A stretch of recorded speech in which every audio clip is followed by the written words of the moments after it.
like to call the meeting to order. Even the back rows.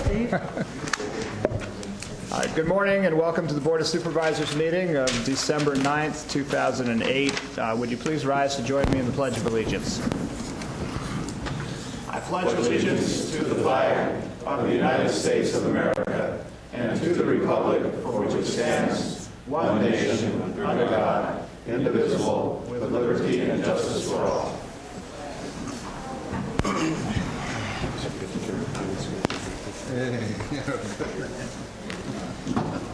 We'll begin the morning with the consent agenda. These are items that are expected to be routine and non-controversial. Of course, that's not always the case, so at this point, anybody in the audience or the board may take an item off the consent calendar for further discussion. Board? Yes, I'd like to pull item 5. Item 5 is pulled. Anybody else wish to pull an item from the consent calendar? All right, do I hear a motion on the balance? So moved. Second. There's a motion and a second. Those in favor? Aye. Opposed? Passes on a 5-0 vote. And item number 5 involving, this is a wiki apparently. This is a team effort. Team effort.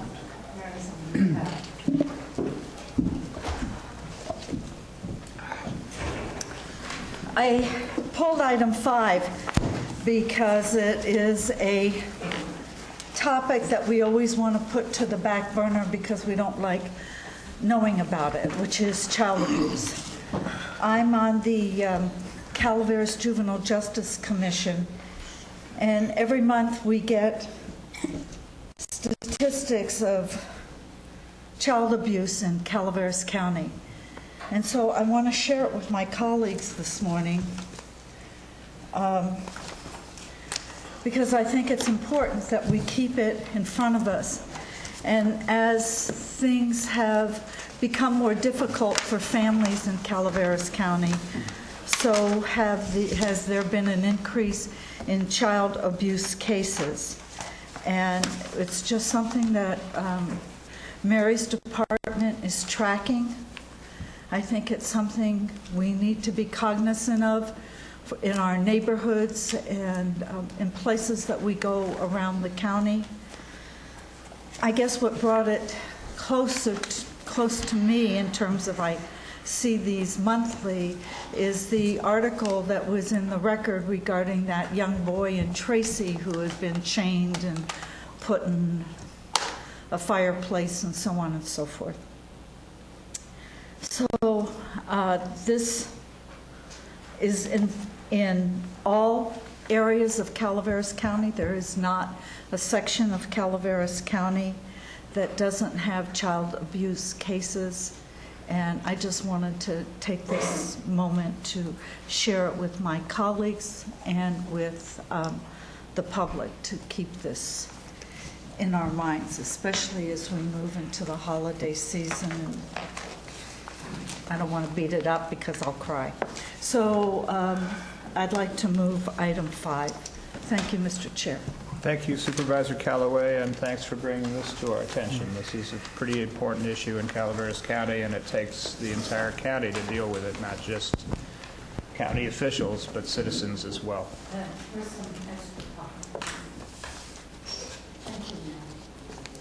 Thank you, Mary. Second. So there's a motion and a second. Those in favor? Aye. Aye.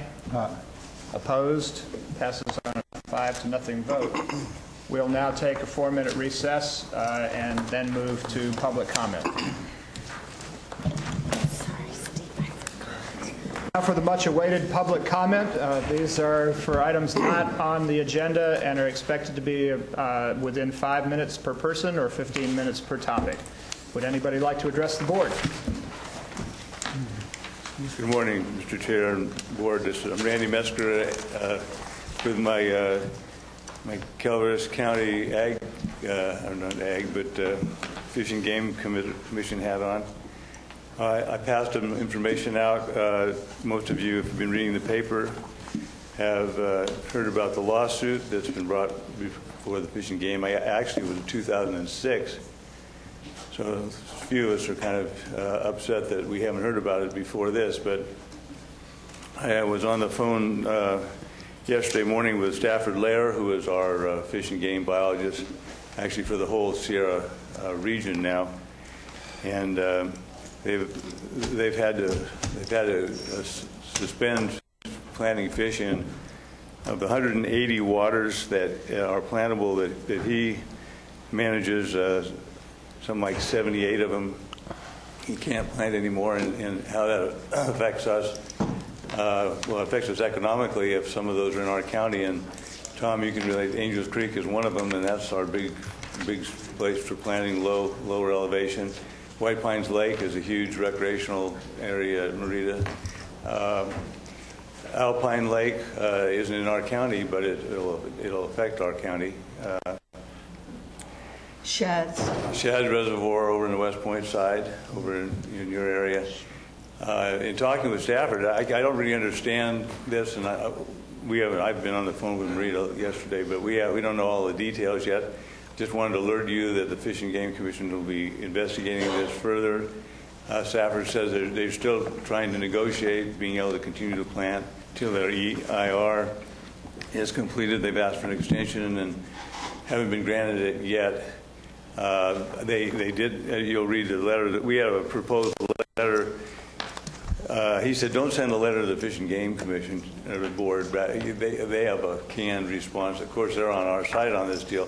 They said, if we're going to send letters, let's talk to the legislators. They're the ones that would be affected. So down the line, as we understand more about it, we can maybe get a letter off to our legislators and see if we can't get this turned around. The material I passed out, there's 2 of the 25 species that they're worried about. There's 2 of them that have been identified in Calaveras County. One of them is a yellow-legged frog, a red-legged frog, and the other one is a little hard-headed minnow, which I like that, Calaveras County. But they've found those 2 here. They can't plant if they have a survey that says they've found these things, or if they don't have any surveys. The only way we can plant is if we've surveyed them and they aren't there. So he's got all these 80-some-odd waters. He's got to prioritize them and start doing surveys. And the priority in Calaveras County, as he related them to me yesterday morning, was White Pines Lake and Angels, not necessarily Angels Creek, which would be Murphy's Angels, the places we plant, the Fish and Game Commission plants. So then he goes on, after telling me all this bad news, tells me, but that doesn't affect your planting. The Fish and Game Commission can plant. This is just a planting for the California Fish and Game that the commission can plant anywhere they want. And I don't understand that one, but that doesn't make any sense to me. But there's some permit that we have, and Madeline and I were talking about earlier. We don't know where this permit is, but they've issued it, the county permit. We've been planting I've been on the Fish and Game Commission for off and on for 25 or 30 years, and we've always planted fish. So we'll be looking into that as well. But there's no way the Fish and Game Commission can make up for the loss of the Fish and Game, state Fish and Game's fish that they planted all these waters. But it's an ongoing saga, and we're on it, as they say. We're keeping our eye on it. So I don't know if there's any more questions. There's lots of questions, but we don't have all the answers yet. But I wanted you guys to be alerted.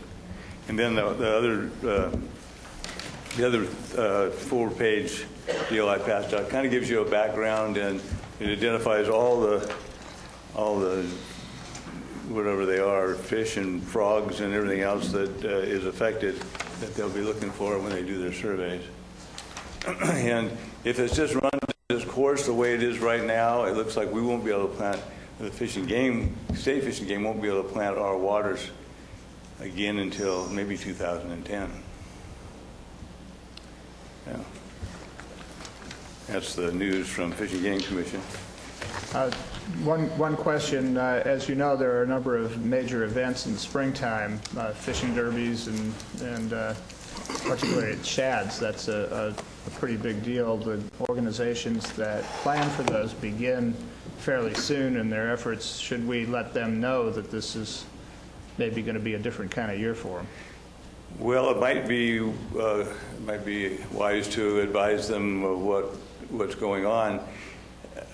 Safford told me yesterday it was not going to affect our planning at all. They usually buy fish from us, and if we can still buy fish, and like I asked about the fishing day up in Murphy's too, and that. This is a lot of detail, but if like Maloney's won't be affected, Tulloch won't be affected because it's so big. If it's over 1,000 acre feet or acres, surface acres, I don't know if that's full or the way it is now, but most likely full. Then you can plant. There's lots of different criteria, but for right now, I just got to go with what the biologist says. We won't plant a fish until just before trout season, so we've got 3 or 4 months to get things ironed out. But yeah, you ought to tell the people up there that it might be a problem. They didn't do it last year, so. Yeah.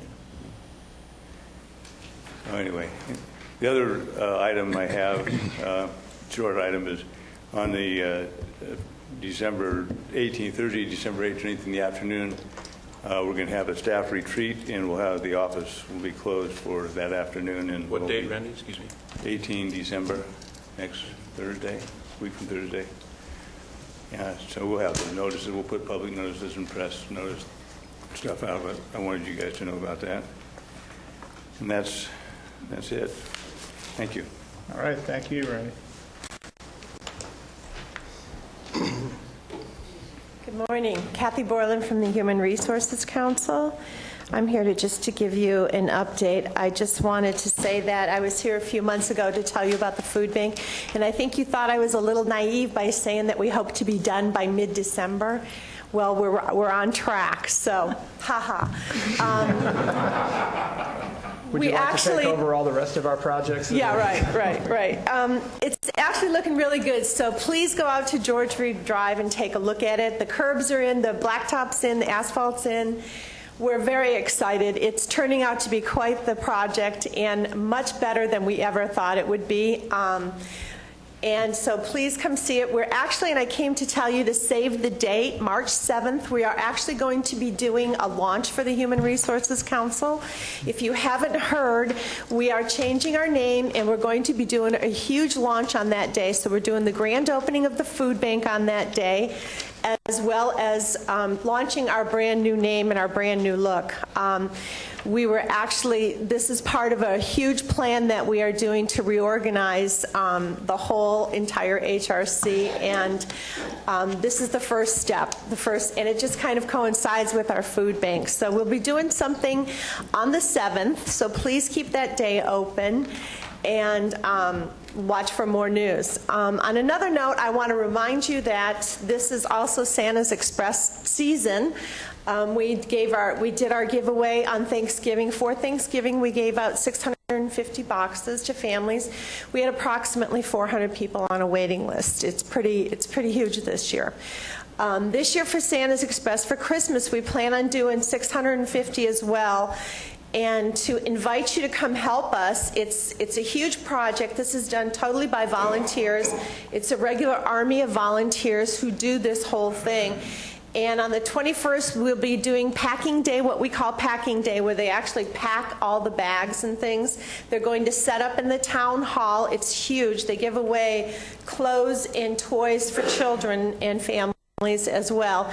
And then to invite you to, if you wanted to come help on the 23rd, 23rd, it'll be an all-day event. And if you don't come and help, if you don't have time to help, please stop by and see what an incredible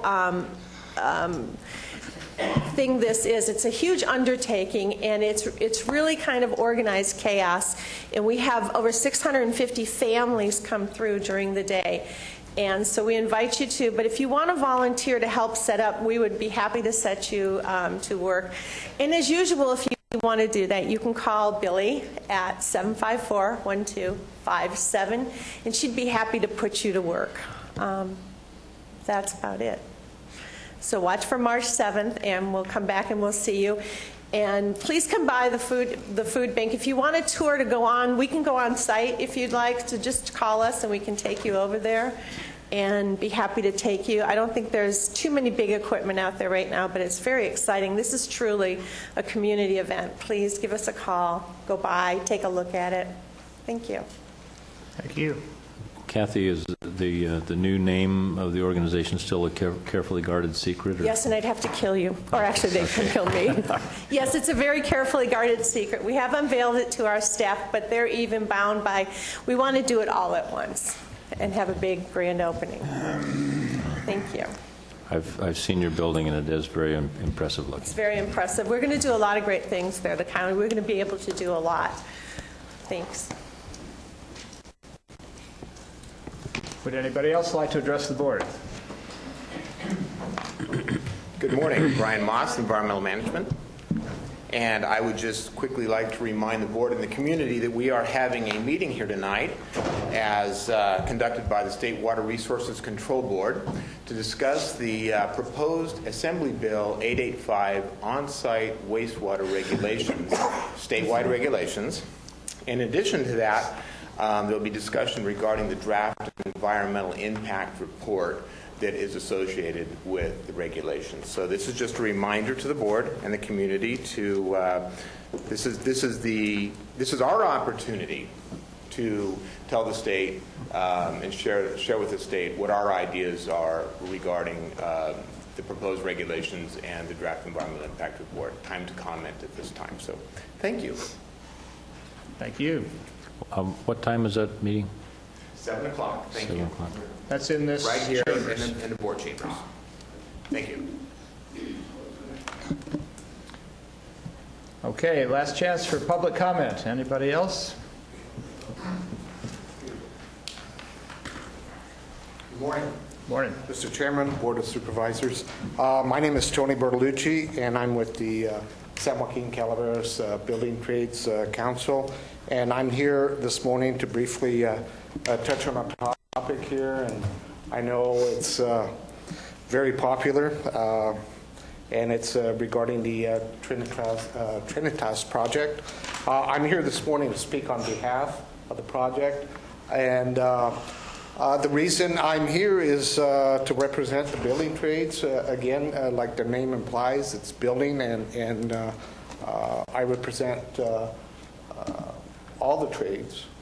And it's a project that will employ a lot of our members, generate revenue for the county. I see it as a win-win situation here. I know it's been a very controversial project from the very beginning, but considering the financial crisis that we're in today, if you look at just about every community, we're all facing budget cuts. This would be a great opportunity to take advantage of this project. There's a lot of tax revenue to be had from this project. So I'll make it brief. I would make a recommendation that you consider this project when it comes on the docket, and keep in mind the interests of the county, county residents, and the county of Calaveras. Again, I see it as a win-win, and despite the controversy. All right, thank you. Thank you. My name is Gene Davenport. I'm with the San Joaquin Calaveras County Labor Council.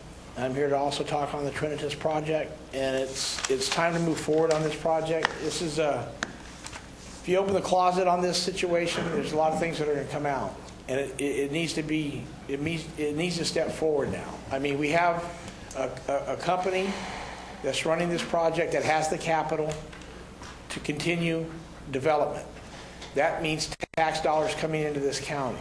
We have a company that is oriented in the community.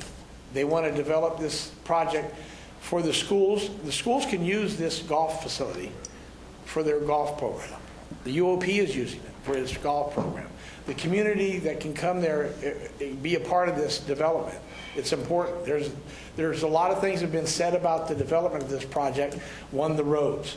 I think those would be addressed. I think they should be addressed. I think they should be adhered to.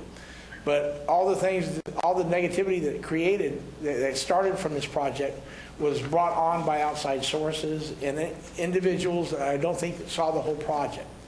The bottom line is we have a facility that's built and it's state of the art and it's a wonderful facility. I went through it and it's a very nice golf course.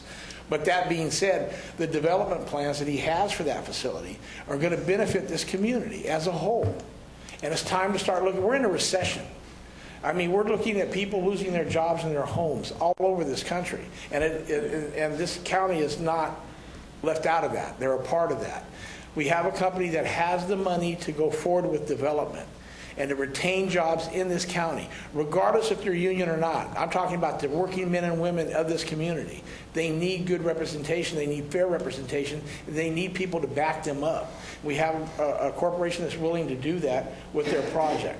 Regardless of what you personally think, I think you need to put it aside and do what's right for the community, especially in this situation that we're in recession-wise.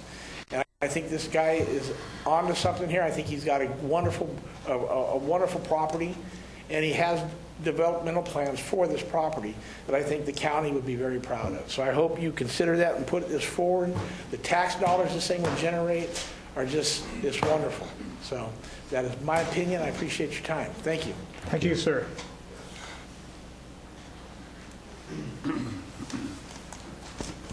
My name is Corey Burnell. That last speaker mentioned something that I was going to talk to you about this morning. I have a report I'd like to pass around, if that's okay.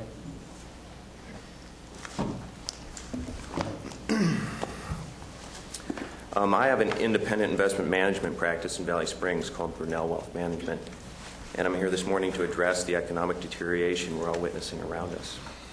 Each passing week seems to bring us more bad economic news, such as corporate layoffs in the tens of thousands, and this worsening environment has made its way to Calaveras County, as now our government is forced to entertain layoffs and budget cuts. Considering my professional capacity, I'm providing the county with a brief report discussing our current economic circumstances and my opinions of what lies ahead for us fiscally in the years to come and some solutions for the difficult times ahead. The report covers the following areas. According to the 2008 and 09 budget, Calaveras' government has been running structural deficits and is in jeopardy of running out of cash next year if changes are not made. Efforts should be made to cut costs and grow the tax base through pro-business policies. Counties all around the state are in similar predicaments, but they tend to focus only on cost cutting rather than address policies that inhibit economic growth. The Calaveras unemployment rate is currently 9.5%, well ahead of the state average of 8.2%. Hindrance rather than help is coming from the state of California while it grapples with its own insolvencies for years to come. Consequently, Calaveras must take unilateral action to strengthen its local economy. Inflation, interest rates, and unemployment should rise substantially in the decade ahead due to the size and magnitude of our nation's debts. The federal government has only two choices regarding its debts and entitlement liabilities. One, it can change the rules, in other words, default. Or number two, it can inflate the money supply to pay its debts with depreciating currency. Both courses of action lead to higher interest rates and further unemployment. Short-term solutions for Calaveras government include cost-cutting, but long-term investment must be made the priority.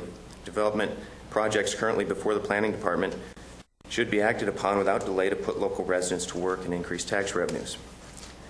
While I cannot claim expertise on all the issues surrounding the various development projects currently before the planning department, it goes without saying that such projects create jobs and increase tax receipts.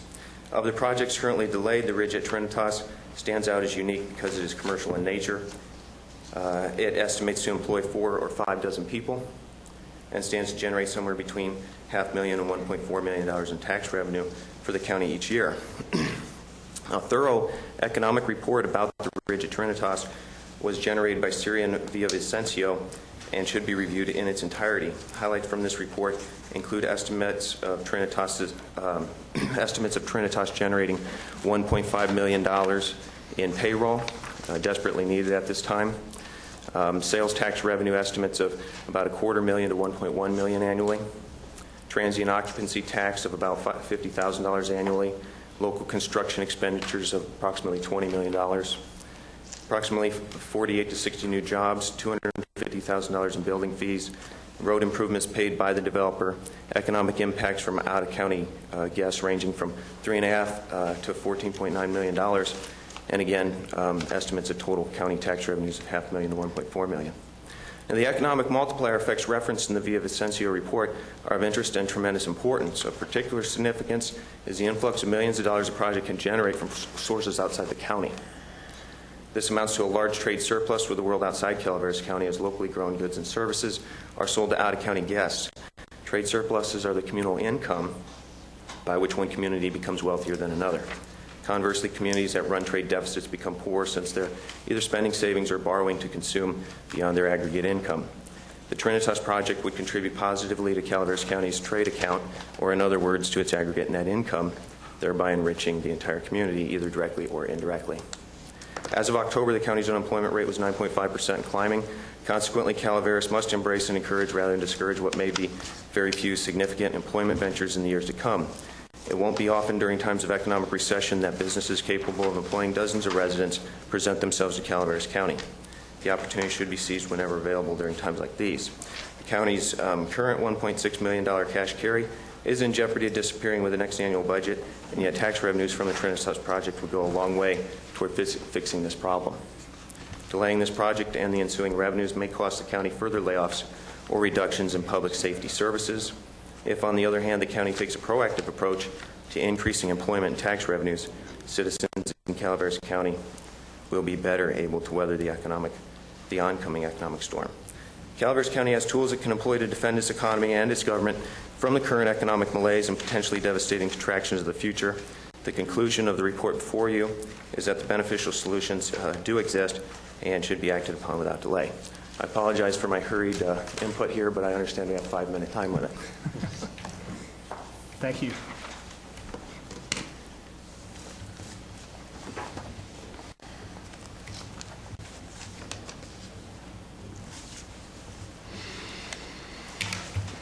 Any other members of the public wishing to weigh in on an item not on the agenda?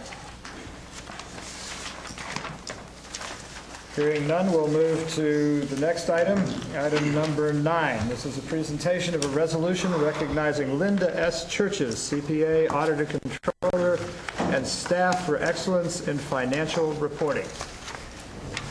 And I believe this honor falls to me to deliver, but do you have something you'd like to say prior to receipt?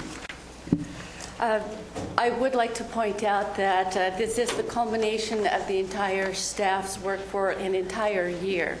So it does take a huge commitment on the part of my staff to bring this all together. And just the fact that we won something that of this magnitude gives me great pride, and I hope that it provides reassurance to the Board of Supervisors and all the residents of Calaveras County in our proficiency and our dedication to the county. Given that introduction, I would request that all members of the staff please step forward to receive this plaque and award.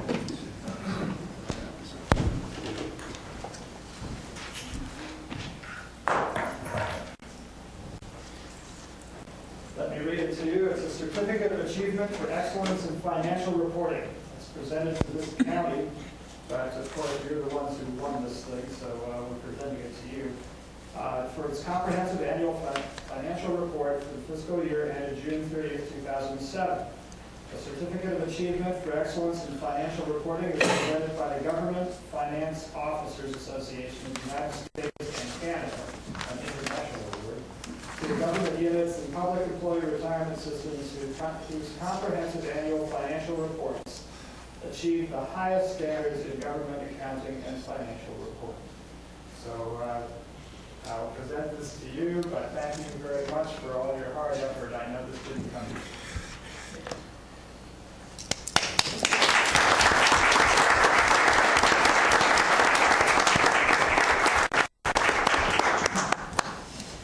And I'd also like to take just a second to recognize one person on my staff that does spend an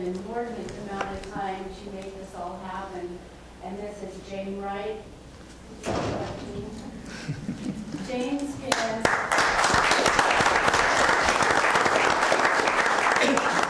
when I spoke of dedication, I truly meant it. Jane spends hundreds of hours of overtime to make this come together.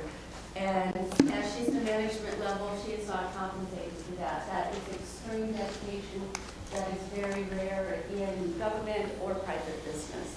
And I would also like to recognize Shirley from the administrative office, Shirley Ryan. She also assists in doing an integral part of this, and is the management discussion and analysis.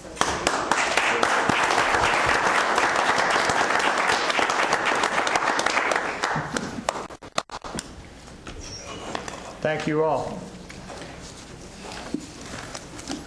We will now move to item 10. This is the discussion and possible action on approval of a contract and scope of work with Kitchell CEM Incorporated to provide design review and construction management services for the 240-bed jail complex.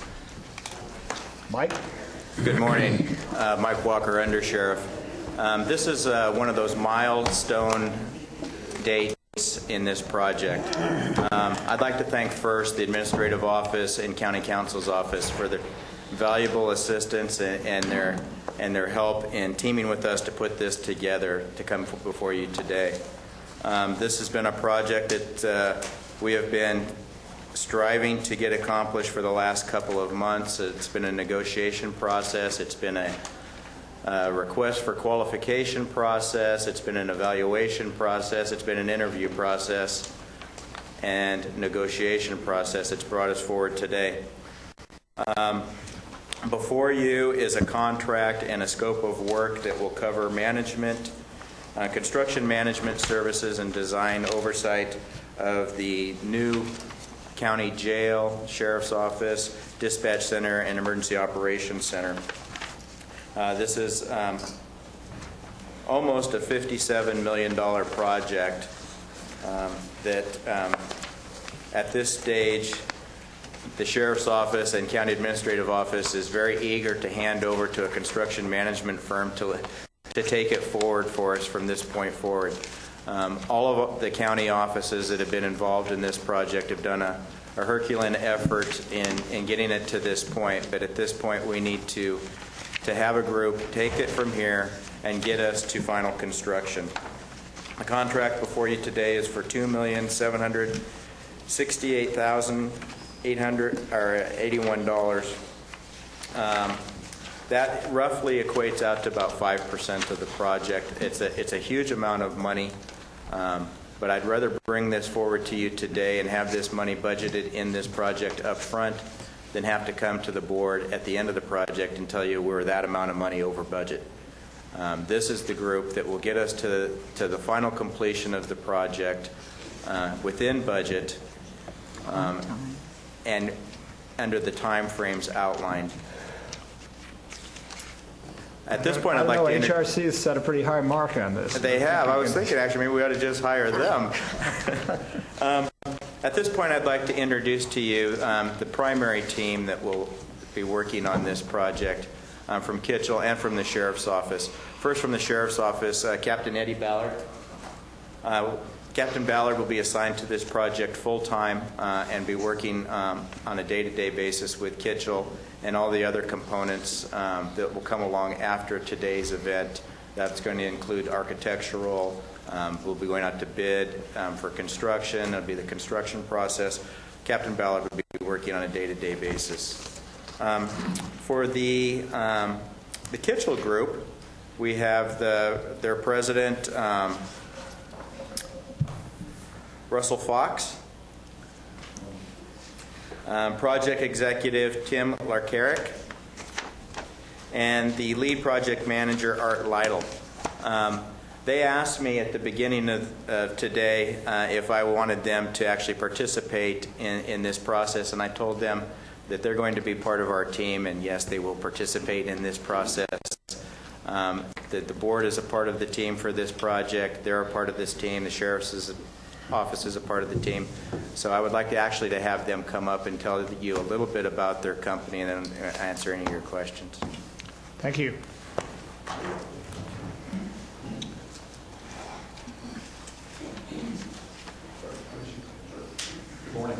Morning. Chair Walensky, board members, members of the staff. My name is Russ Fox. I'm the president of the company. I can't tell you how excited we are on behalf of the organization and on behalf of myself. We are to work with you, and thank you very much for being given this opportunity. In my 23 years with Kitchell, nearly 23 years with Kitchell, I've had the chance to work on projects such as these hands-on all the way through, and then later in my career here with the company in a supervisory role, and this is our true passion. It makes a great deal of difference in the community. They're challenging projects. They have a lot of detail to them, but that is what we are focused on, and that's how we're organized, and that is what we do. So we certainly want to thank you for that chance and that opportunity to work with you. Thank you. If we have any detailed questions we want to ask related to our work with that, I can tell you Kitchell has been around since 1950.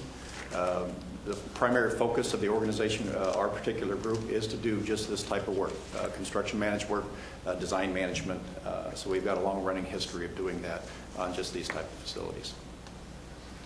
I'm pretty sure there will be at least a few questions on this. Absolutely. So I guess we'll proceed with those from the board. Also, we'll take any public comment on this before moving it to a vote. So if there are members of the public that have questions, they're welcome after the board is complete with its questioning to bring your issues forward. Supervisor Callaway, would you like to lead off since you've been most engaged on this? Yes. I want to thank Under Sheriff Walker for answering most of my many questions, and I have to say my daughter for answering some of the others. And so let me just go with some that were not clear, and I'll let the undersheriff decide who should answer them. On page 5-6 on partnering, I'm assuming this is a county one. That's under the scope of work. I really was not clear what that meant. Kitchell shall prepare a partnering plan and shall assist the county in retaining a partnering facilitator. Tim, would you like That to was all new to me, and I sort of would like some clarification because it has dollars assigned to it also. I meant not in here, but underlying dollars assigned to it.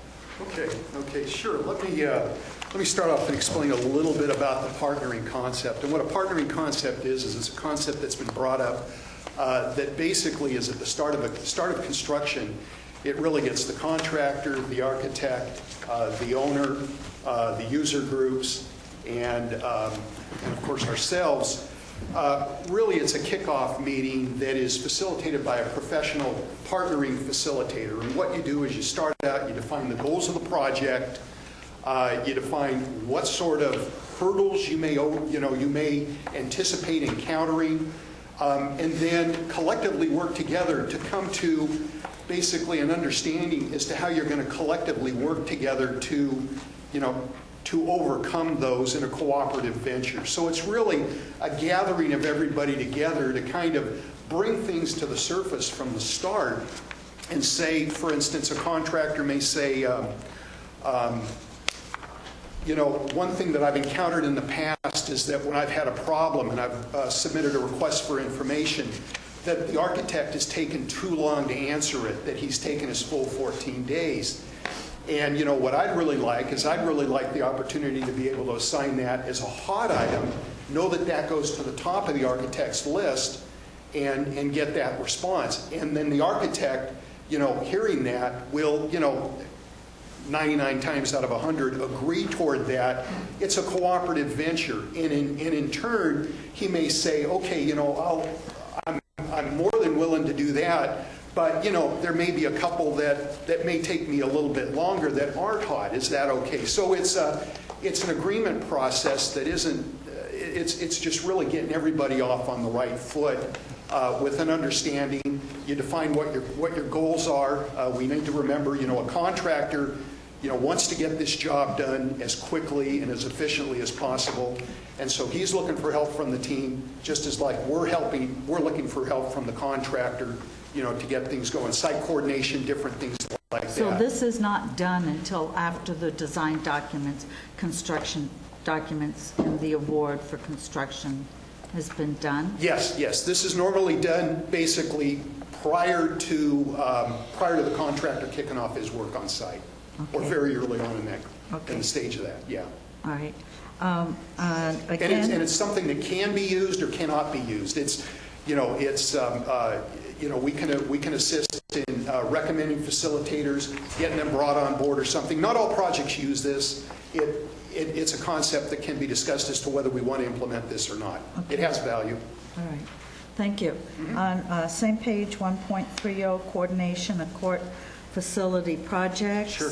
I understand that, I understand the need for that, but this is something that is financed by the state. The project will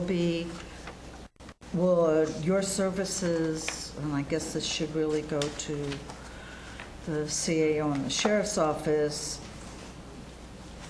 how is that going to be paid? Should not the courts be reimbursing us or paying us to have a representative on that integration of the courts with the site?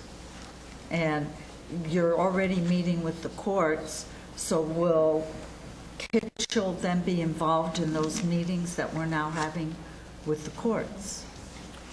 Kitchell is involved, will be involved in those meetings that we're having with the court, specifically as it relates to location for facilities. Right. And how both facilities will coordinate with each other for the transfer of inmates back and forth from the jail to the courts. Kitchell is also prepared to step forward as the county's representative in dealing with the courts project and facilitating that with the county and the courts. How that is paid for, you're right, it does not seem that part of that would be something that this project, the way that the funds are currently allocated, would pay for, as it relates to just strictly courthouse and county. Okay, so, but AB 900 and Measure J cannot pay for this? They can pay for the portions that deal with how the facilities integrate with each other.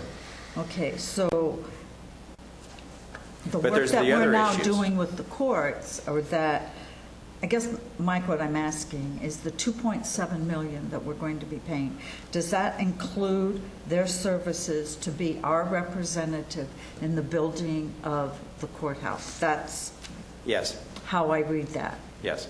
So that portion is financed how? From the COP monies?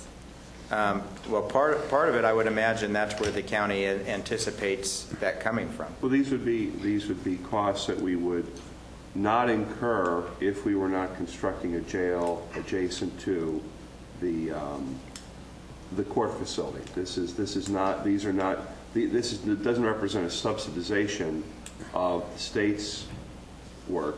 This is representing us because we're building the jail. I and to the understand extent that. we're building the I jail. understand that, Mr. Lawton. What I don't understand is how is that being paid for? That is not, I believe what you're asking is that portion that deals with land transfer to the courts or infrastructure to the courts.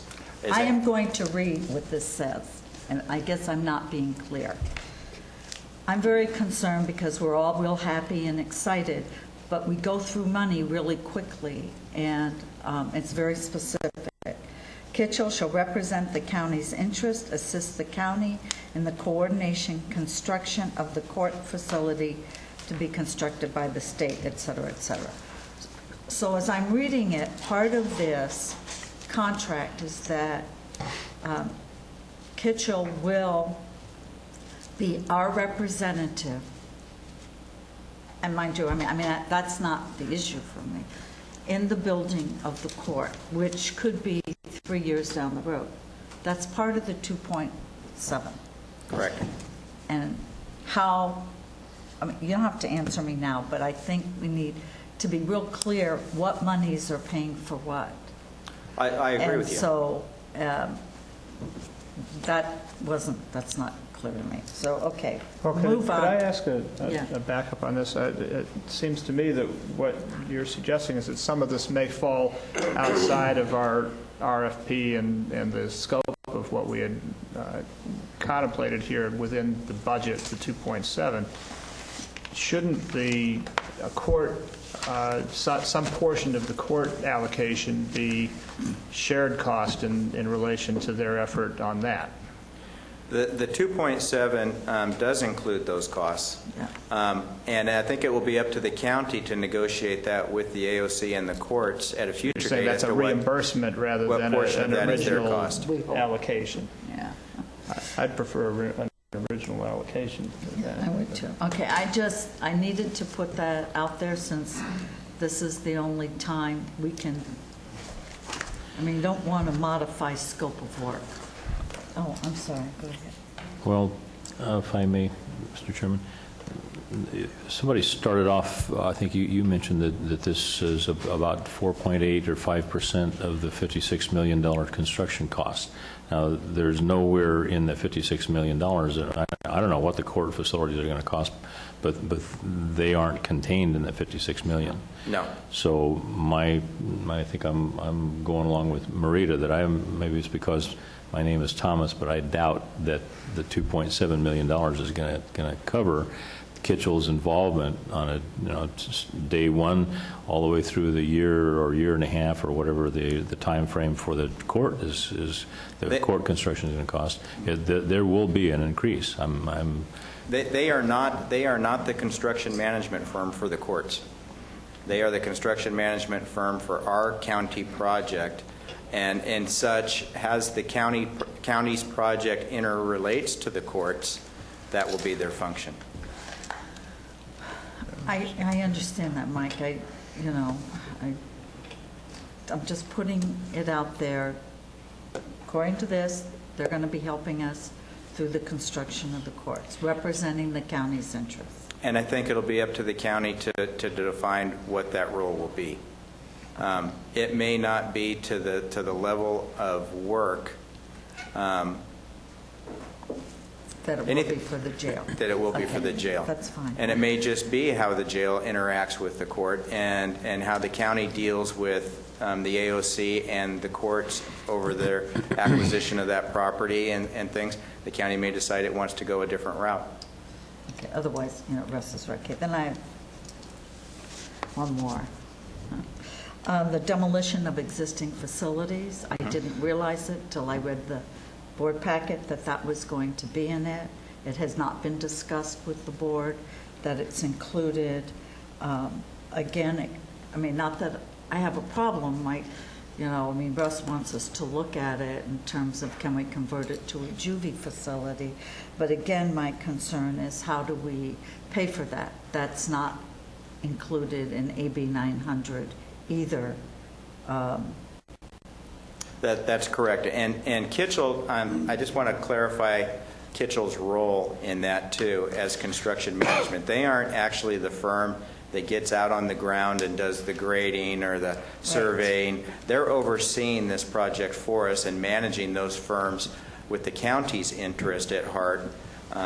So the demolition aspect would be a quote for what it would take to take the existing facility down to bare ground and turn it into what the county would request that it be, whether it's a parking lot or rehabilitate it for construction of a different site or what have you.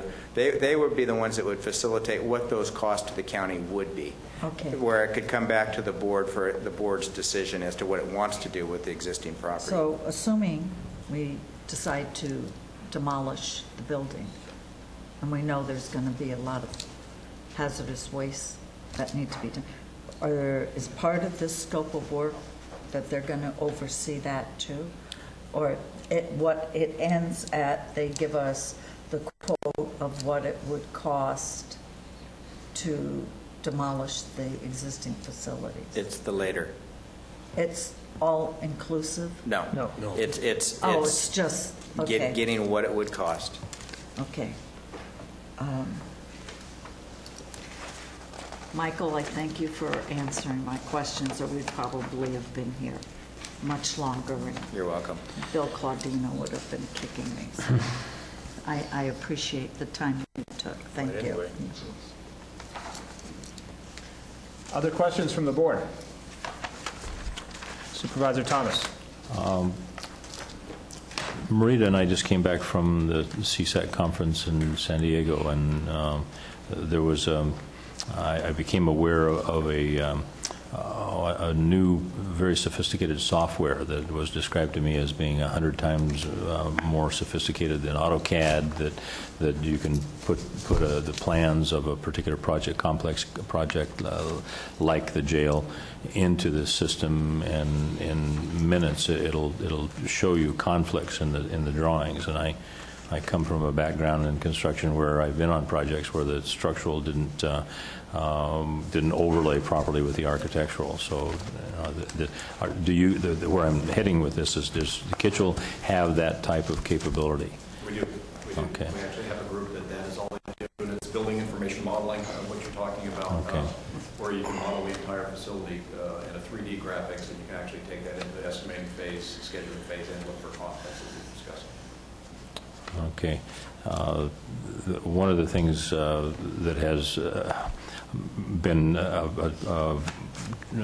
bothersome thing to me about that so far in the design process is that I keep wondering about how you're going to deal with a 50-foot grade differential on that parcel out there, when I know that 6 inches below the surface there's this big rock cap out there, and we attend meetings and we push the building out this way and that way, and with really no direct knowledge about what the soil conditions are. And I just hope that you guys share my concerns about the siting of all that whole complex out there. The last little version that I saw showed a parking lot coming up to the side of a building with no stairway indicated to get down from the parking lot. Admittedly, at this point, it's largely conceptual, but doggone it, we know what the topography is out there, and we're just, it's a very bothersome process so far to me. The other thing in looking through this proposal is I would have expected to see on the attachment 4, where you have the projected hours, month by month by month through the years. There's no values associated with these specific tasks, like the project executive. I've got, it summarizes it crossfoots over to, we got 4,000 hours on the lead project manager, but there's no, what am I looking for? What is the cost per hour for that person? It strikes me as being, simplistic analysis of this is you've got an anticipated 20,242 hours in gross, but I don't see the weighted values for the hours. I really wish I had seen that. If you take just pure averages, exclusive of overhead and profit and all that, those considerations, on the surface of it, it would look like that people are earning a heck of a lot of money per hour. Supervisor Thomas, those figures actually were in the RFQ that were reviewed by the evaluating team. And actually this firm was, from their next competitor that came out number 2 in the process, is about 14% cheaper. On the average of the average? Yes. Okay. All right. That concludes my questions. I believe Supervisor Callaway had one more question. And I've been pushing this, and it hasn't been definitive with the CAO's office and the sheriff's office. Really doesn't involve Kitchell, except that it doesn't involve them, period, end of sentence. Are we going to have an oversight community team? They're not going to be looking at some of the things that the project team is, but they are going to be looking at, is this AB 900 money, is this Measure J money, is it CO certificates of participation money, That has not been decided, and since this is the opportunity to discuss it, I thought I would bring it up again. On behalf of the Sheriff's Office, we absolutely request that that be established. And if the board could move forward with, establishing that committee at the soonest opportunity, we would be very grateful. Okay, well, my feeling is, it's something that I think we should have. This is a big project for Calaveras County. It's local money, and I feel an obligation because at some point in time there'll be another board, another sheriff who will want to do something, or another department putting out a bond, and I want us to... I just think the perception is great, and I guess my recommendation again would be that the Sheriff's Office, and if the board is acceptable to it, work out what the parameters might be for selecting some people. And that's all I'm... I think the place to start would be the committee that, the Measure J committee, that was made up of persons that were part of the Leadership Calaveras class through the Chamber of Commerce.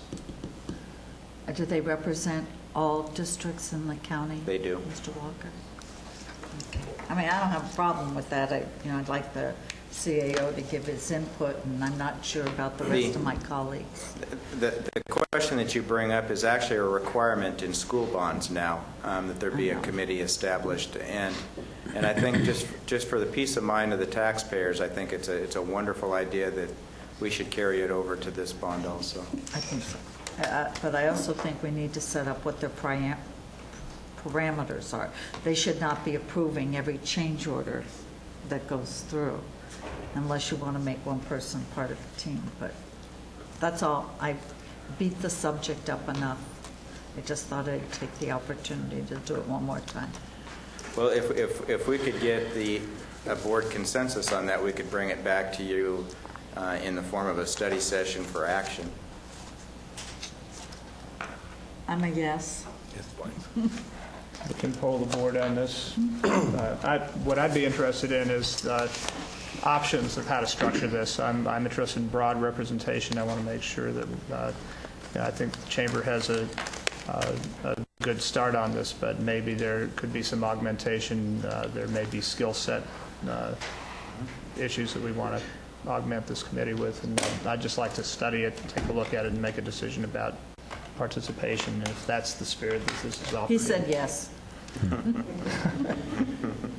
I just want to make sure we're not buying the existing thing, that we're going to look at options. Is that your understanding? All right, so I'm a yes. Let me just give a couple comments here, because I'm a no, and I don't see how we facilitate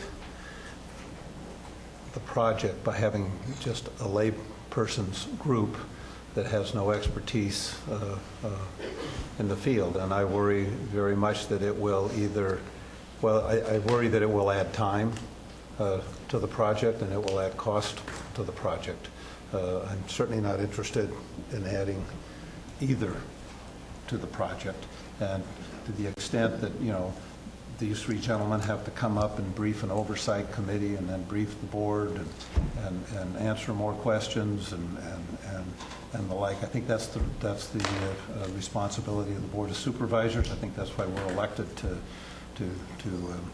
the board to provide this oversight. And you can get committee on top of committee, and it's just going to add time and it's going to add cost. And I'm not interested in adding either, and I don't see that it brings any additional expertise to the table. So we have full-time staff that will be monitoring this. We have a full-time sheriff's department that will be monitoring this. We have our professional experts here that are going to be monitoring this and all reporting back to the lay people on the Board of Supervisors.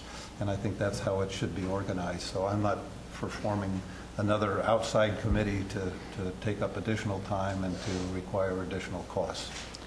My understanding of the poll we're taking is a question of whether to have a study session on how to provide oversight, which could be inclusive of your concept as well. I don't think that's where Marita was, and I don't think that's anybody's Now, Tom, understanding that is, I am not looking to them to micromanage. They will be responsible for saying, is this a Measure J funding thing, like the courts? Is that something we should be paying for under Measure J? And just, I'm sure the schools, we don't need to reinvent the wheel. We can see how the schools have managed their bonds. I agree with Tom. I don't want them to get into the weekly meetings of the project team. That's not what it's there for. But And as I understand it, you're asking for us to come back with a proposal as to how that would work, and we're not establishing that at this point. correct. That's my understanding. We haven't finished polling. I'm That's very, right, 2 more to go. I'm very much inclined to agree with Supervisor Tryon on this. But we have our auditor charged with the responsibility of reviewing the disbursements for these bond funds. I don't see why we should complicate this by making some former members of Measure J feel good that they were involved in building the jail. That's an unnecessary complication that could significantly add to angst and delays, and I think that's a train wreck. Let's let the professionals build the jail. What does, well, you can go ahead and finish polling on this, but I'm definitely a no on that. All right, we got 2 yeses, 2 nos, and Claudino will get to make the decision here. Yeah. Well, I happen to agree with Supervisor Tryon and Supervisor Thomas, because it's been my experience that the more people involved in a project, regardless of the size of the project, the more expensive it gets and the longer it takes. And we have 5 lay people sitting right here that meet every week. And any issue concerning this project can come before them any week they have a meeting. I see, and by the way, thank you very much, all of the parties involved. I find this document to be at once comprehensive, and I'm very clear about everything that's in there at this point. I see item 1.19 has the company, Kitchell that is, will complete monthly progress reports. And, much to the joy of those who want to ask questions every month, and much to the chagrin of Mike Walker, who's going to have to stand there and answer questions every month. But I think that 1 meeting a week and a progress report every month is enough oversight. And I feel pretty strong about that. And that's the final word on that poll. I have a question. Yes. I'd like to question, Michael, that goes back to what we just polled on, basically, and that is, to what extent is the state going to be providing oversight of the, 26 or 29 million of the grant that we're receiving from the state? How involved will they be, and what level of oversight will they be providing? This is going to be a brand-new process, and probably Kitchell can answer that better than I can, because they have people that have been involved in this process as it used to take place, and they also have representatives that have been a part of the CSA board and part of the CSA organization. That's the define CSA Correction Standards Authority, who is actually going to be controlling these funds. The new part of the process is going through the State Public Works Board. Kitchell has done that before on their state projects when they've built prisons for the California Department of Corrections and Rehabilitation. So they can answer the process questions. But the answer basically is that the state is going to have a fair amount of oversight, particularly when it comes to standards and oh, absolutely. And requirements. The whole facility will have to comply with Title 24 and be set up under Title 15 also. Okay. Well, I just wanted that to be in the record, that it's not just the Sheriff's Department with an outside consulting firm hired by the board that's doing this, that there will be significant state involvement and state oversight of the entirety of the project. I would suspect if they're going to have, what is it, 29 million? 26 million. The 26 million that we're going to be receiving from the state.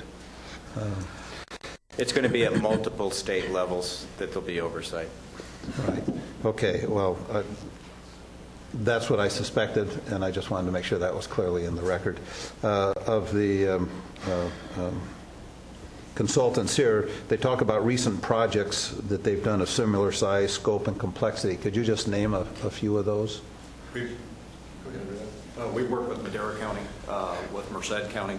We've worked in Now, these are jail projects? Jail projects or juvenile justice, one or the other. What was the basic size of those projects? They all vary, and so very similar to the size we're talking here. Okay. With the same state oversight, so you're familiar with the whole state oversight process? Absolutely, absolutely. We have been working with what was the Board of Corrections and now is CSA for the last 25 years. Okay. Thank you. Thank you. Are there any other, Supervisor Thomas?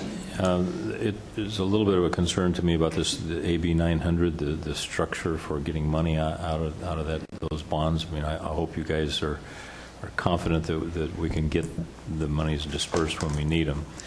I would also encourage you, if you're participating in the drafting the contract with the general contractor, I would really like to see specific language in all of the packets that go out to the subcontractors or major suppliers that we will set up and adhere to a billing process so that they can bill on the 25th and be assured that they'll get their money turned around by the 10th of the following month.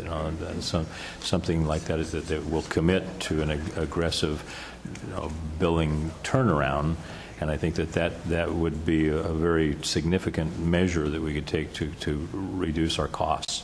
This is going to be a very capital-intensive process or a project for a lot of subcontractors.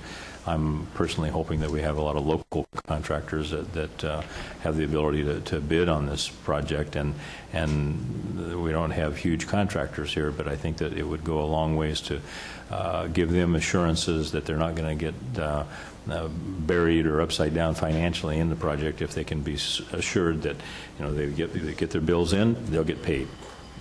I mean, that's usual and customary language. It's not always in a contract, but I think there should be. I've heard a little bit of peripheral discussion about you guys are going to help from here on to design, come up with a design. And Marita, did you see those module units that are produced in Alabama and Texas and stuff? I want to go on record here as saying that I'm not particularly impressed by that. I mean, that there are some purported advantages that those functions can be done in a controlled factory environment and everything, but I've done a fair amount of trucking and rail transport, and that is not inexpensive to get a 20-ton piece of concrete hauled from Alabama to Calaveras County, 14 feet wide. So I'm personally expressing early on my lack of enthusiasm for that. And you have a box that's going to arrive here that's got 4 walls. Whenever on-site construction, you only have 1 wall in between the respective cells. So it's going to be a very difficult thing to convince me that bringing a box from out of state is better than building it on-site with Calaveras County builders. So, is that enough pontification for one day? So, it'll work. Any other board questions or comments? Would anybody from the public like to speak on this issue? Please step forward.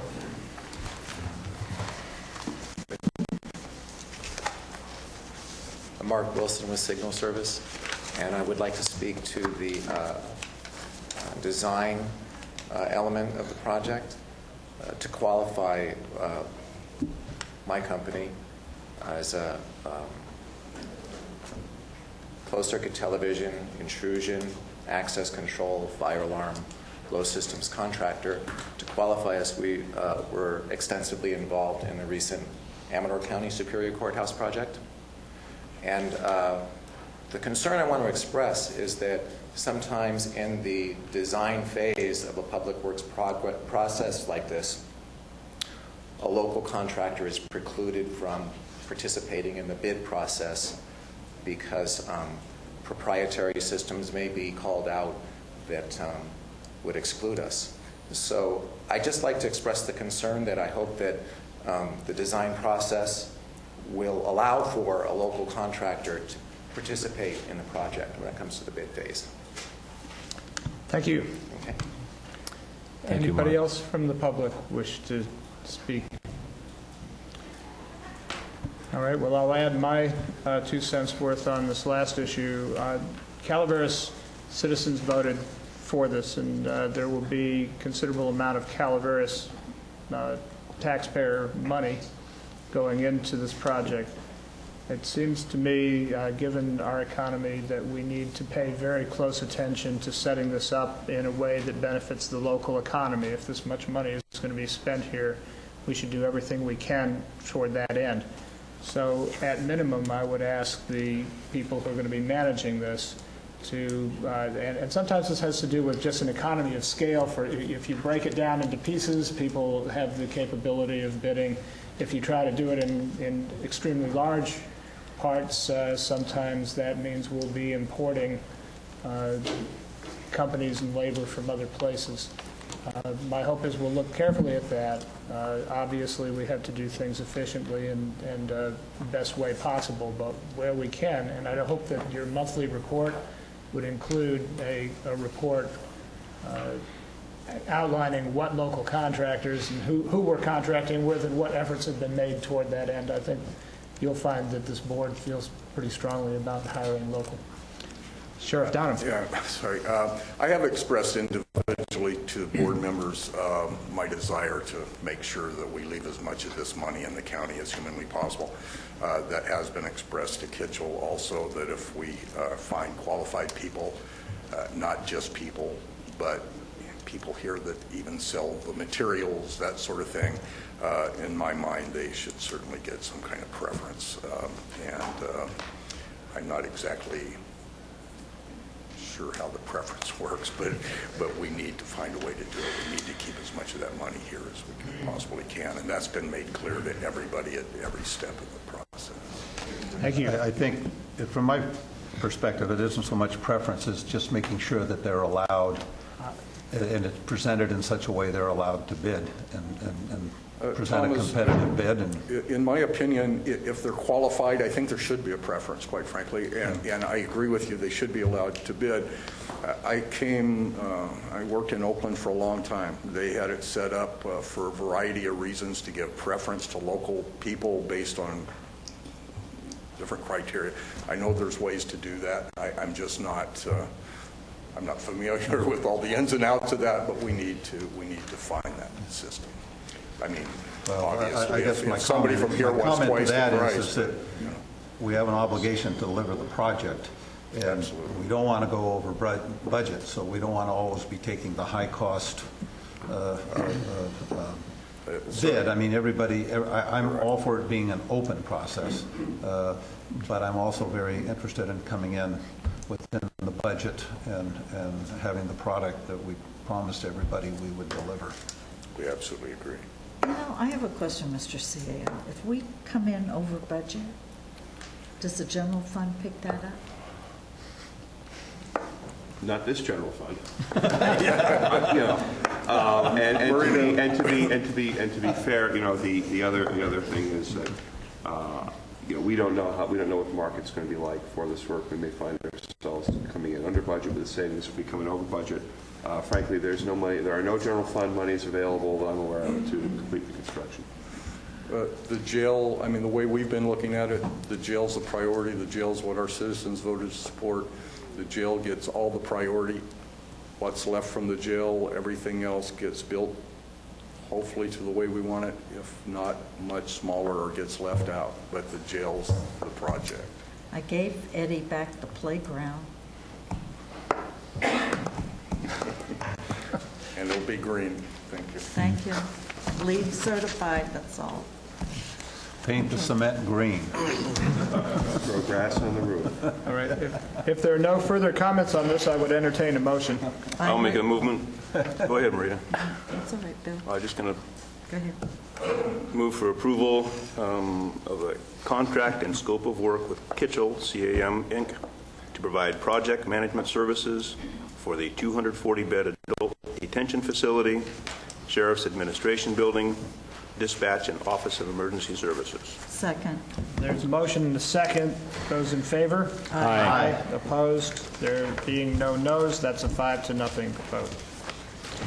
We will now move to item number 11. Oops, wait a minute. Okay, We're not interrupt real moving quick. to item 11. Can we go back to item number 9? Because sitting here, I think I realized that there was a resolution from the board that wasn't voted on. You presented the one from the GFOA, but you didn't vote on the county one, I don't think. I am corrected, and thank you very much for bringing this to our attention. There's a motion, a second.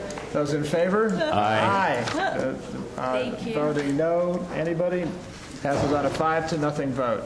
You didn't ask for public comment on that. No, but if anybody wants to comment at this point, ex post facto, they may. All right, calling now for item number 11, public hearing and possible board action on a zoning amendment for the Ups and Downs Ranch. Good morning, Mr. Chairman. Robert Selman, Planning Director. Thank you for not having to read that. I apologize for the description. I also gave you a map, each of you, and there's one posted on the wall. This is a relatively complex process for a relatively simple problem. We have a very simple issue of a trespass across a property line. In order to resolve that issue, we needed to do a zone change to rotate the boundaries, which has already been approved conceptually. So we have all these little pieces that are shown on that map that I showed you. This matter went to the Planning Commission. The Planning Commission in October has recommended your approval of this zoning ordinance. There was no one there who had any issues that needed to be addressed at the Planning Commission, so it moves very quickly through. We have exempted this project from environmental review because of the very simple nature of the request, and we are recommending the Board of Supervisors approve the ordinance.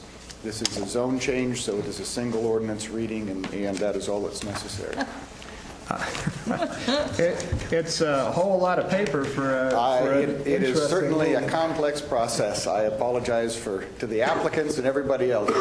This is the way the rules are written, and this is the way we have to do it. So, and toward that end, could you explain to us the reasons for moving from A1 to RA and from U to A1 within this? The portions that are unclassified, to the extent, again, this is that rotational problem. Yes. The 5 acres that exists currently is unclassified.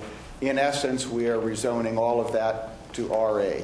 And then as we rotate those two to get the property back to where all of the 5 acres is all RA and all of the other balance of the property is all general agriculture, that's what all those little pieces and triangles are, and that's all it is. We start out with a 5-acre parcel, we end up with a 5-acre parcel, we solve the zoning overlaps, and that's all that the process is. And that map that I showed you is illustrative of that. Okay. Would anybody like to speak on this issue from the public? We will open the public hearing toward that end. Well, that's a short public hearing. We'll now close the public hearing and move to action.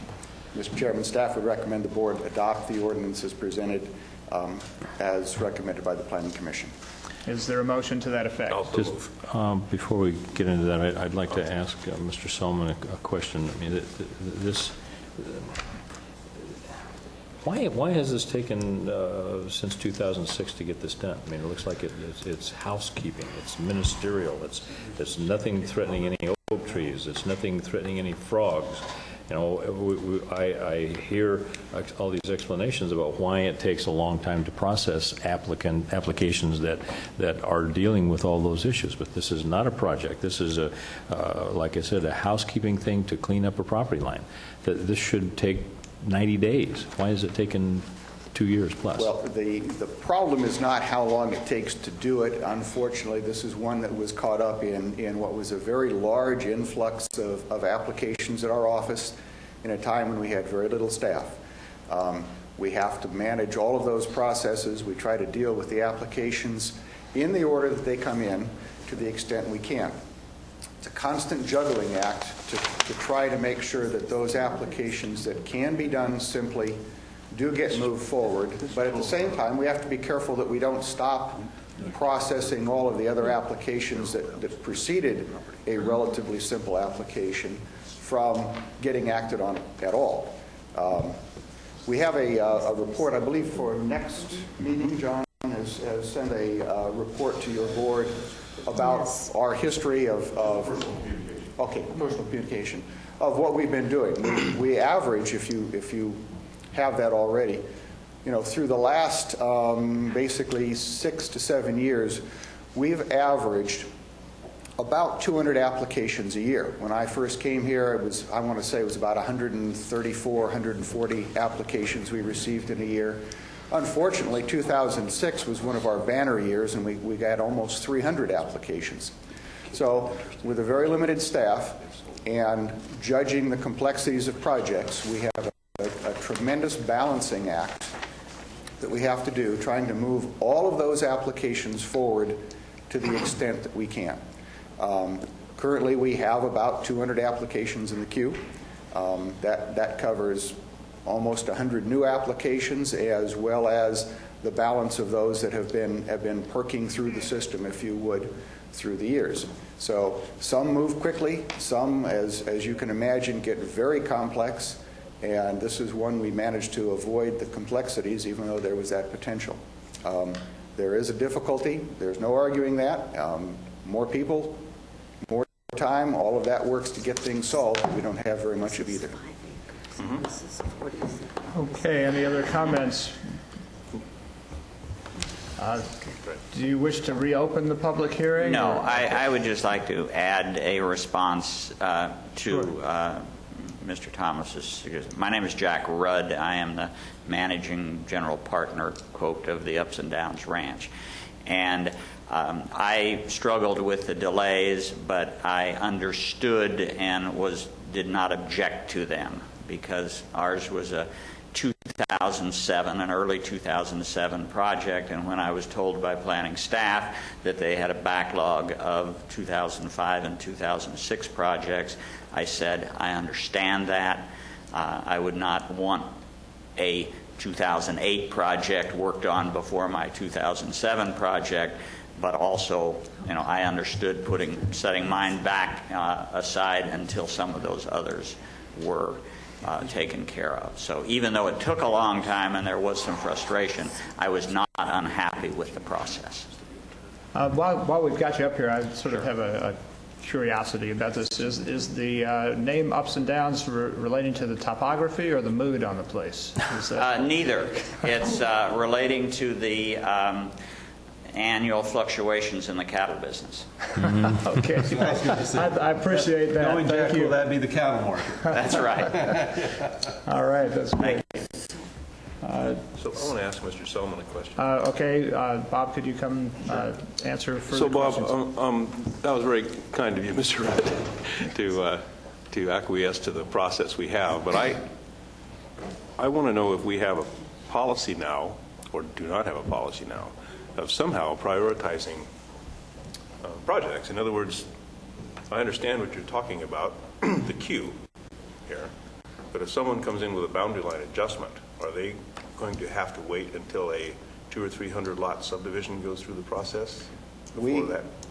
Or is there some way to discriminate easier projects? With the staff at hand, there is a mix, is the best I can tell you. What we have tried to do is we have assigned all projects. So every planner has projects that they are working on. And what we have got is a standing order that says if we have applications that we can move forward without stopping the process on applications that are in process and making progress, we will move ahead of the queue, so to speak, and take those. If we have projects that we can find are exempt, that don't involve the environmental reviews that a subdivision or a zone change may entail, we try to move those forward also.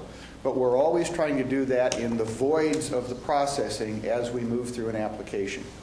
If we're working on an initial study and we're making good technical process on it, we're not going to stop working on that to pick up another application. If we're working on that process and all of a sudden we hit a roadblock that says we need an additional study and we can't move forward until we have that, then we have a block of time that's available. We say go grab one of those shorter processes, get it done. So we're constantly working through our queue of projects to see which ones we can move forward and what the timing is on each of those as we progress through the process. Thank you. There's no crystal ball, I assure you, that guarantees anything on any of these. And I don't know whether you voted on that. We have made not. A motion. We actually don't even have a motion in the second quite yet. We had an attempted motion, but that was cut off earlier. Should I attempt it again? Well, you're the supervisor whose district this dwells in, so give it another try. I would like to move this item. There's a motion. Second. There's a motion and a second. Those in favor? Aye. Opposed? It passes on a 5-0 vote. Thank you very much, Mr. Chairman. Thank you. While you're here, it appears that the newspapers have outed your untimely exit. Actually, for you, it must be timely. I don't know what timely is. Well, for us, I just wanted to, I know we'll have other opportunities, but to thank you for the dignity and aplomb with which you've held this position, and you will certainly be sorely missed here. Thank you. Appreciate that. I don't know. I don't have my lighting dark sky ordinance. Probably not going to get it either. And I would And you ask may you not to remember that. and you may not have read the fine print in your contract, the part that I keep referring to as indentured servitude. So there may yet be some process. Well, there was the old saying, slaves can't be fired; they have to be sold. And then at times we feel like that, but it's not that bad, I assure you. I thank you all. Thank you. So this is We now move to the review of correspondence, reports, and various matters of concern. I'd like to start with Supervisor Tryon. I will be attending the RCRC meeting tomorrow in Sacramento, and that's all I have to report to the board today. Supervisor Thomas. I just wanted to mention again that Marita and I attended the CSAC meeting last week. Marita may have some specific things. We saw the governor. He came and was a luncheon speaker. That was kind of an interesting discussion. This coming week is filled with a lot of different things. I'll be attending the AB 885 workshop here tonight. There is also a Parks and Recreation countywide commission meeting in District 1/5 at the Jenny Lind Veterans Hall on Wednesday night at 6, and I'll be attending that. Would like to invite anybody and everybody to come down to the Chamber Mixer at the new Panini's restaurant in Coppertown Square. It's beginning at 5:30. The whole Coppertown Square will be open, and it'd be nice if the board members could come down and show support for this new business venture that's starting off there. It's an excellent Italian restaurant. That concludes my report for this week. Thank you, Supervisor Thomas. Supervisor Callaway. Russ alluded to the governor. He was given the CSAC, the California State Association of Counties President Award for not taking counties' monies and for fighting any attempt by the legislature, who was filled with former county supervisors who quickly forget once they get to Sacramento. So that's why he received. Well, is it true now that he has the award, he changed his position? No. We'll go take it away from him, but that's a good question. Yeah. Is it Tom. a retractable award? Yeah, that's a good question. I too will be at the public hearing tonight. Steve, we have a child support meeting Friday afternoon. I have on my calendar. Actually, I think that's been canceled, but I don't know Okay, for sure. I'll double I wanted check. to check in with that. Okay. I'll be at the chamber function and at the Deputy Sheriff's Association dinner this week. And council's teaching an ethics class on Wednesday. Tomorrow, 9 to 11 at CalWorks. We have about 25 people registered, but the supervisors, we've already completed ours, didn't ours? Yeah, I think. And that has to be done every 2 years, Jim? Every 2 years for members of boards, committees, anyone who is paid or could be paid, even for expenses. Anyone that's ethically challenged? Actually, the course doesn't really talk very much about ethics. It's mostly about financial interests, Brown Act, and Public Records Act. Well, we should invite the governor of Illinois to join us. Okay, that's all, Steve. Thank you. Thank you. Supervisor Claudino. Tomorrow at 9:30 in the morning, I'll be at the Copperopolis Fire Station for the Mountain Valley Emergency Medical Services Agency meeting. Take most of the morning, it's at 9:30. Just a reminder that the Visitor Center in Angels Camp has their open house tomorrow from 9 in the morning until 6 at night. They have discounts on their goods. They have some refreshments there, so anyone that's in the area might stop in and remind them that we know they're doing a very good job for us. Let's see, I will not be at the AB 885 meeting tonight, but the reason, in case somebody wondered why I'm not there, is I have another meeting. I'm on the board of directors of this county's historical society, and they have a meeting tonight. And they also have a dinner this weekend. This will be at the Black Bart Inn. The Historical Society's Christmas dinner is at the Black Bart Inn this Saturday night. That's it. As for me, I will be at the AB 885 meeting here tonight. I am meeting at the UC Extension. We heard a report on the food bank, which was very successful in increasing their Thanksgiving distributions up to well over 600 meals. That our previous numbers were in the 300s.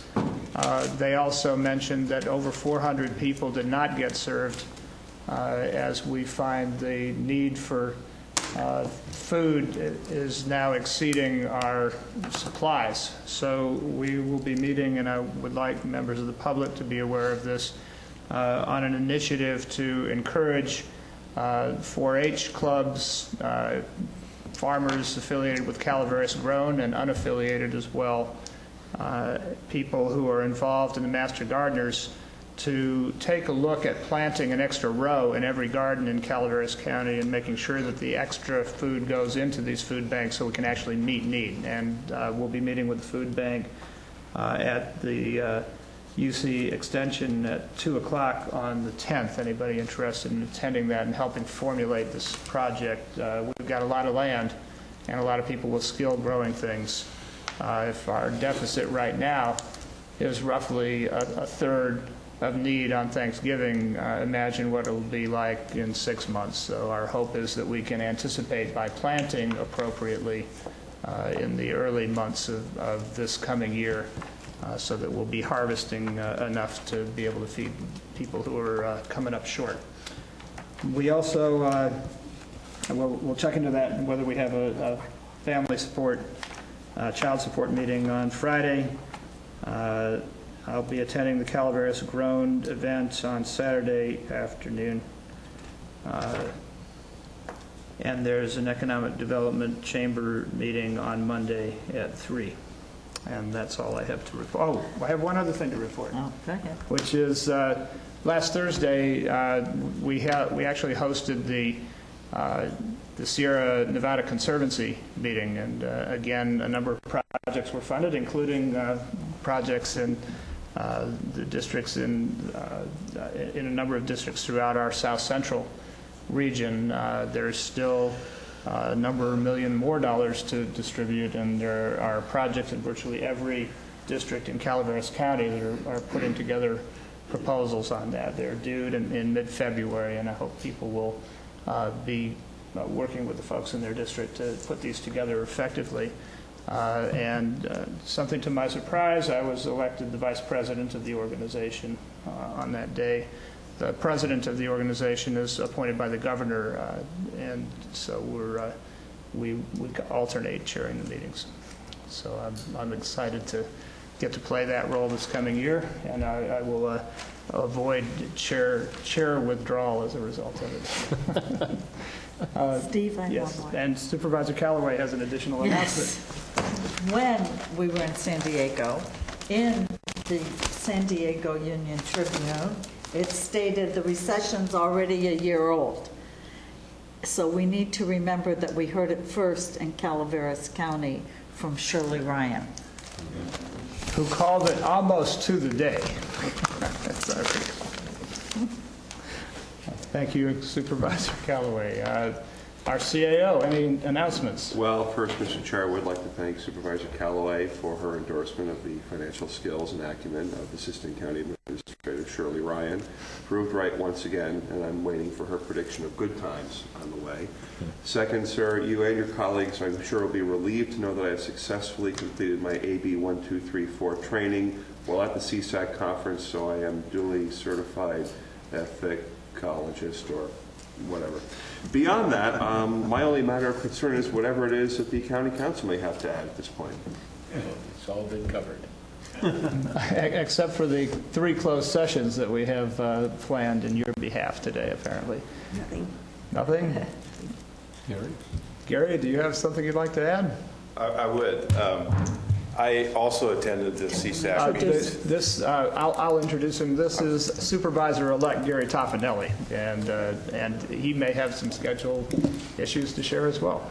And I did also attend the CSAC meetings down there in San Diego last week, and there was one thing left out here that wasn't mentioned, that Calaveras County actually received an award at those meetings also for our work with providing substations through the hospital in our various communities throughout our counties. It was done here. They came here. Oh, they came here? Yes. Yeah. And so it was brought up down there at the CSAC meeting. Yeah. And the other thing I want to bring up is if Supervisor Callaway had mentioned, like she did to me, to Mr. Supervisor Tryon, how she admired the neon lights on the buildings in downtown San Diego.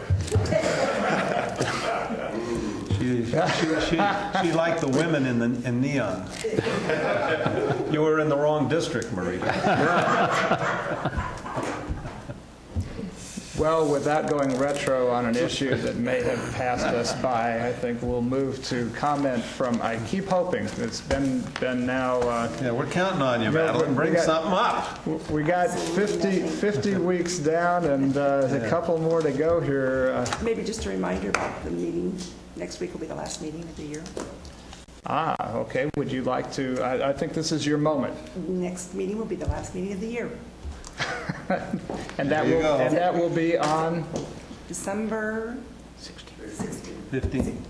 16th. 1 week from today. 1 week from today. 16th. All right, so for people listening in, if you have anything to say to the 2008 incarnation of the Board of Supervisors, next Tuesday at 9:10 will be your last opportunity for public comment in the year 2008. Thank you very much. We'll now move to closed session. Okay, so We're going to go to the